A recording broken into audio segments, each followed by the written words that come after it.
The Roman baths in Bath are one of the most remarkable remnants of ancient engineering.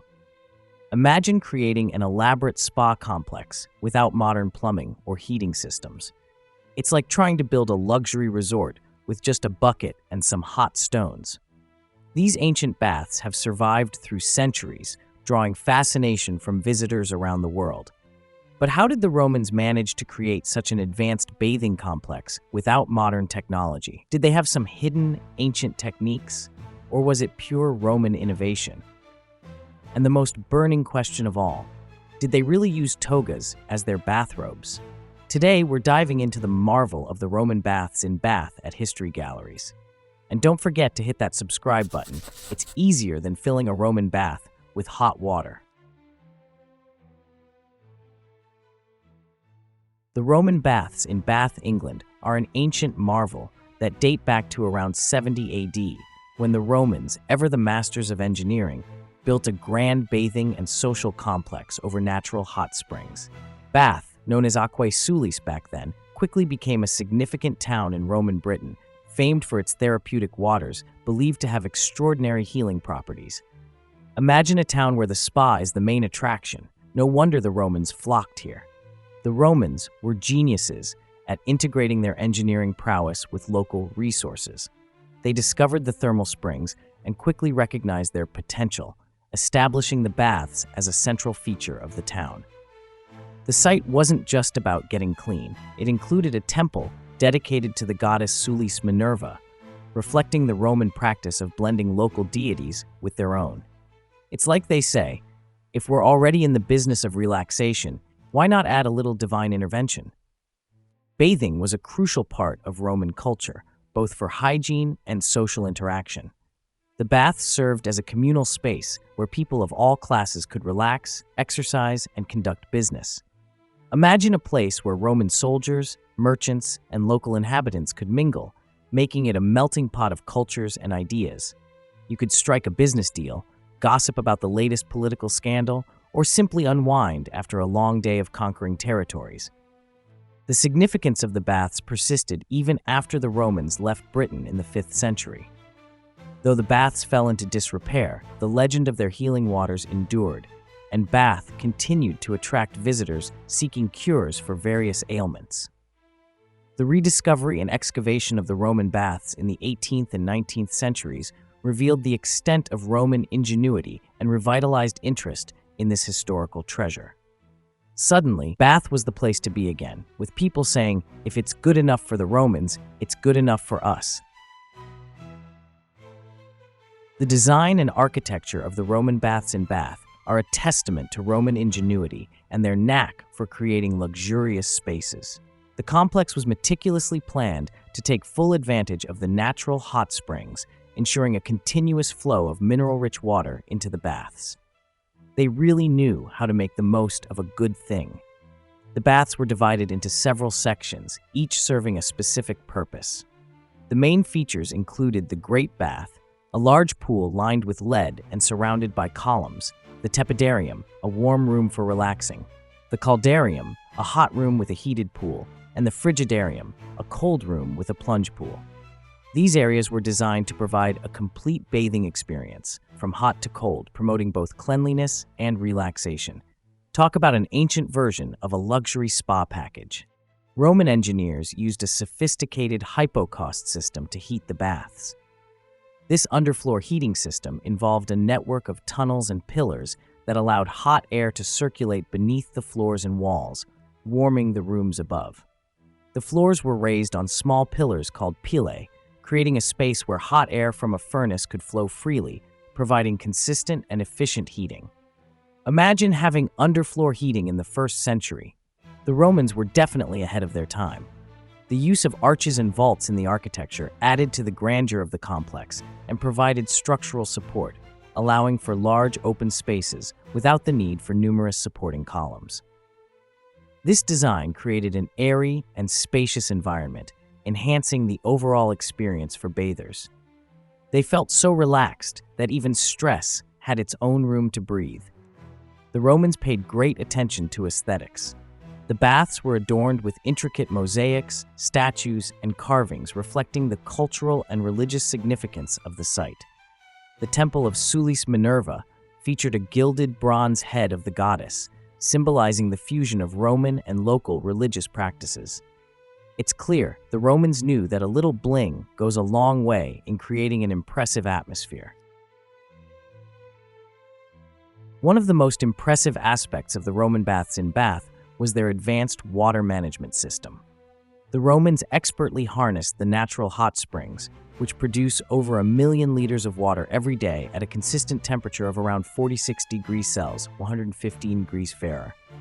They constructed a series of lead pipes and stone conduits to direct the hot water into the baths, ensuring a steady supply.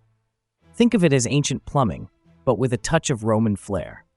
To maintain the ideal temperature in different sections of the bath complex, the Romans employed a combination of natural hot spring water and a hypocaust heating system. The hypocaust system, an early form of central heating, used a furnace to heat air, which was then channeled through hollow spaces under the floors and within the walls.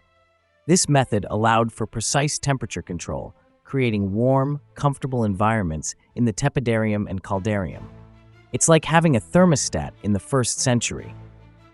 The Romans also engineered an efficient drainage system to keep the water fresh and clean. Used water was channeled out of the baths and into the nearby river Avon. This continuous flow of water helped to maintain hygiene and prevent stagnation.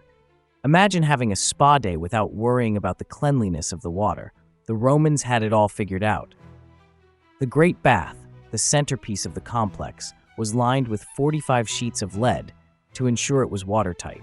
The pool was surrounded by an elevated platform, allowing bathers to enter the water gradually. This attention to detail exemplifies the Romans' dedication to both functionality and user experience. They weren't just about making things work. They wanted to make sure you enjoyed every minute of your bath. The Roman baths in Bath were not just a place for bathing, but also a social and cultural hub. Bathing was an important part of daily life in Roman society, and the baths served as a center for relaxation, socializing, and conducting business. It was like the social media of the ancient world, where you could catch up on the latest news and trends. The complex included various amenities to enhance the experience. Besides the bathing areas, there were spaces for exercise, such as the palestra, where people engaged in physical activities like wrestling and ball games. There were also rooms for massages and other health treatments. It was like a modern-day spa and gym combo. Talk about a one-stop shop for wellness. The baths were a place where people from different social classes could mingle. While there were separate times for men and women to bathe, the baths generally provided a communal environment where citizens could relax and interact. This social aspect was crucial in a society where building relationships and networking were essential for personal and political advancement. Imagine striking a business deal while soaking in a hot bath. That's multitasking Roman style. Religious significance also played a role. The temple dedicated to Sulis Minerva, a deity worshipped for her healing powers, was an integral part of the complex. Visitors often left offerings in the sacred spring, seeking the goddess's favor and healing. It's like a wellness retreat with a divine touch. Entertainment was another key aspect of the baths. Musicians, poets, and performers frequently entertained the bathers, making the experience enjoyable and culturally enriching. It wasn't just about getting clean, it was about enjoying a holistic experience that nurtured the body, mind, and spirit. You could relax, get pampered, and catch a show, all in one place. The bathing experience in the Roman baths was a ritual that varied depending on one's social status and, of course, gender. Let's dive into a typical day at the baths, exploring the different routines for men and women, and throwing in a few jokes for good measure. Men typically visited the baths in the afternoon after finishing their day's work or military duties. They would first gather in the palestra to exercise.